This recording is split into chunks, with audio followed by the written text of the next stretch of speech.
बनारस में हैं, सारनाथ में हैं और ये धरती धर्मचक्र प्रवर्तन की धरती है। महात्मा बुद्ध का पहला उपदेश इसी धरती में हुआ था। निश्चित तौर पे इस धरती में जो वास्तविकता है, जो इतिहास है या फिर जो हमारी श्रद्धा है, वो हमें वो ऊर्जा देती है, वो कल्पना देती है। तो आज इस धरती के बारे में, सारनाथ के इतिहास के बारे में आपको बहुत सारी चीज़ें जानने को मिलेंगी। किताबों में आप सभी धमेक स्तंभ के बारे में, दमेक स्तूप के बारे में जानते हैं, तो यहीं पे पीछे है। तो आज एक विषयवार छोटी छोटी जानकारियाँ जो हैं, जो किताबों में हम नहीं पढ़ते हैं, वास्तविक तौर पे बहुत अच्छे से समझने का प्रयास करेंगे। तो हमारे साथ जो हैं, शुभ नाम आपका? भैया लाल मौर्य। भैया लाल जी हमारे साथ हैं। तो प्रयास रहेगा कि आज भैया लाल जी के द्वारा से हम जो है सारनाथ के महत्व को समझेंगे। हम ये जान पाएंगे कि महात्मा बुद्ध ने बोध गया में ज्ञान की प्राप्ति की और किस प्रकार से वो सारनाथ आए और क्यों उन्होंने केवल सारनाथ को ही चुना, सारनाथ ही उपदेश देने का पहला क्षेत्र क्यों बना। तो इस चीज़ को हम समझने का प्रयास करेंगे कि बोध गया से सारनाथ तक की यात्रा का जो उनका वास्तविक महत्व था उसको समझेंगे और साथ ही सारनाथ के विभिन्न जो क्षेत्र हैं, मेरे साथ जो है आप लोग एक एक चीज़ों को समझते चले जाएंगे। तो भैया लाल जी से हमारा थोड़ा सा आग्रह है कि आप जो है सारी चीज़ें हमें यहाँ पे बताएं और जानकारी दें। जितनी भी चीज़ें यहाँ पे ऐतिहासिक तौर पे दबी हुई हैं, जो भी बातें यहाँ की हैं, एक एक करके आप हमें बताएं। तो सबसे पहला प्रश्न मैं आपसे फिर से वही करूँगा कि क्यों महात्मा बुद्ध ने सारनाथ को पहले उपदेश स्थल के तौर पे चुना, पहले आप हमें ये बताएं।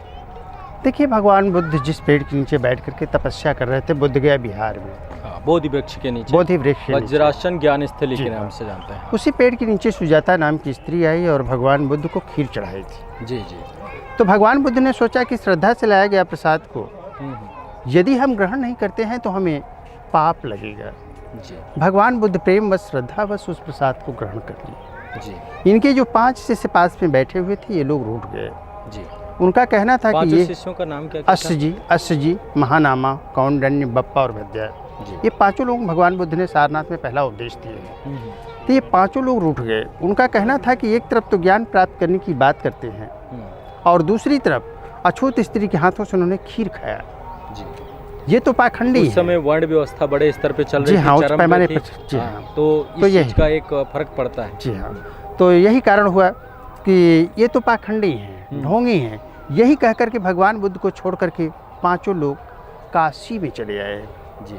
क्योंकि काशी प्राचीनतम नगरी रहा, बहुत पुरानी नगरी। बिल्कुल। तो ये यहाँ चले आए। भगवान बुद्ध अकेला हो गए। बुद्ध गया बिहार में, वो पुनः तपस्या में लीन हो गए। कुछ दिनों के बाद जब उनको ज्ञान की प्राप्ति हुई तो उन्होंने सोचा कि वो हमारे 5 लोग आखिर गए कहाँ। तो जिस पात्र में भगवान बुद्ध, लोगों का मत है कि जिस पात्र में भगवान बुद्ध प्रसाद ग्रहण करते थे, उसमें उन्होंने ध्यान लगा करके देखा तो पाया कि वो लोग तो ऋषि पत्तन बन चले गए हैं। जी। यही रहा यही ऋषि पत्तन के यही ऋषि पत्तन बन आधुनिक सारनाथ। जी हाँ जी। यही कारण हुआ कि भगवान बुद्ध को बुद्ध गया से सारनाथ आना पड़ा। जी। इनको ज्ञान की प्राप्ति हुई तो ये कहीं भी जा सकते थे। जी।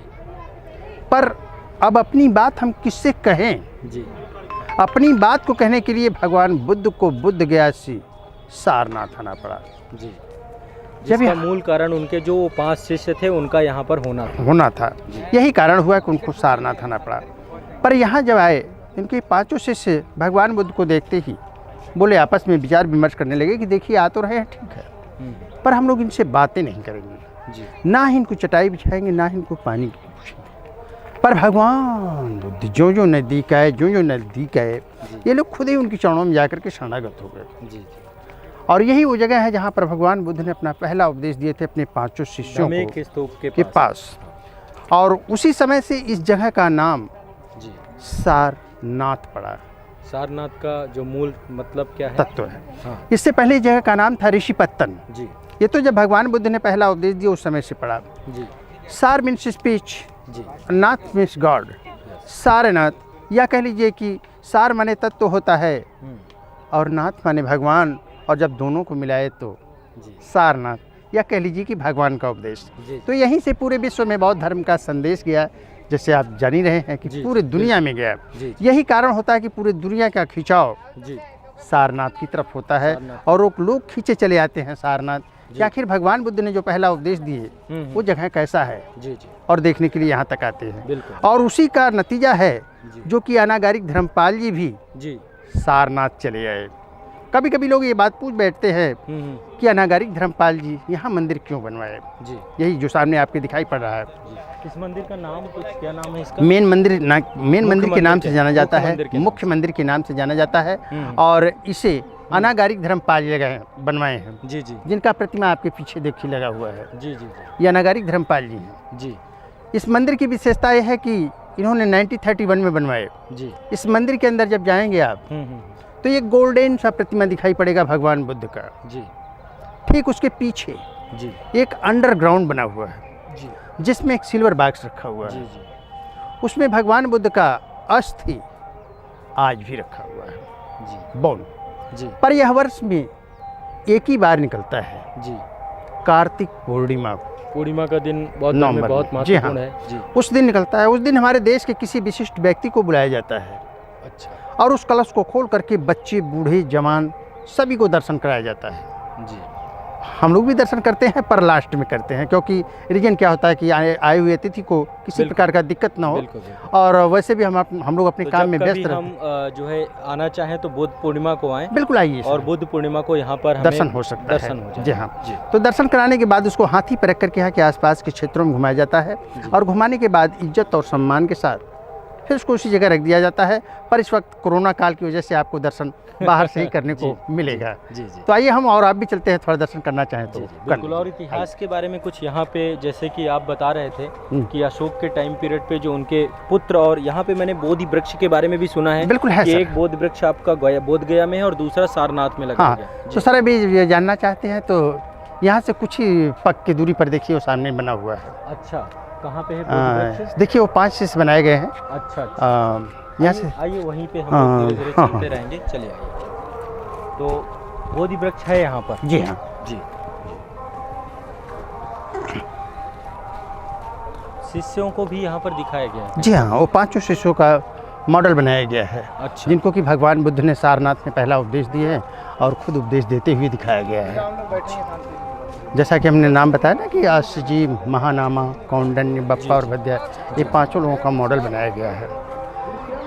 और इस बोधि वृक्ष का ओरिजिनल भाग जो रहा, ये चौथी 4th जनरेशन है। ये तीसरी है। तीसरी जनरेशन। ओरिजिनल भाग तो भगवान बुद्ध जिस पेड़ के नीचे बैठ करके तपस्या कर रहे थे, हाँ हाँ बुद्ध गया बिहार में, हाँ हाँ। उसी पेड़ की सैपलिंग करके श्रीलंका ले जाकर के लगाया गया था। जी जी बिल्कुल। और ये काम सम्राट अशोक की बेटी और बेटा महेंद्र और संघमित्रा ले गए थे हाँ, अनुराधापुरम। अनुराधापुर। जी हाँ। और पर वहाँ से जो ला करके लगाया गया ये तीसरी ब्रांच है। अच्छा। ये पीपल का पेड़ जो यहाँ, ये आपका ये है। हाँ यहाँ, ये तीसरी ब्रांच है। जी। और इसे अनागारिक धर्मपाल जी ला करके वृक्षारोपण किए हैं। अच्छा, वो ही लेकर के आए हैं। जी हाँ, जब ये मंदिर बन करके वो तैयार कहाँ हुआ। से? श्रीलंका से आए हैं। जी हाँ, श्रीलंका की। तो उन्होंने ही जो कनिंगम के द्वारा वहाँ पे जो बोध गया में लगाया गया है, वो कनिंगम के द्वारा लगाया गया है या इन्हीं के द्वारा? नहीं, ये तो देखिए इनके बारे में हमें अच्छा सा जानकारी है कि ये अनागारिक धर्मपाल जी लगाए हैं। अच्छा अच्छा। ये 1931 में अच्छा। लगाया गया।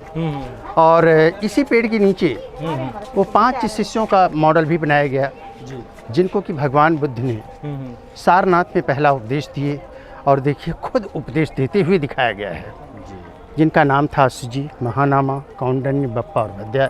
ये 5 लोगों का मॉडल बनाया गया है। और ये सामने ऊपर जो दिखाई पड़ा ये पीपल का पेड़ है, यही बोधि वृक्ष जिसे बोधि वृक्ष के नाम से जाना जाता है। जी जी तो आप लोग भी थोड़ा फोटो ले लीजिए अंदर पे। जी। ठीक। हम जा रहे हैं बाहर, यही बता रहा था। चलिए।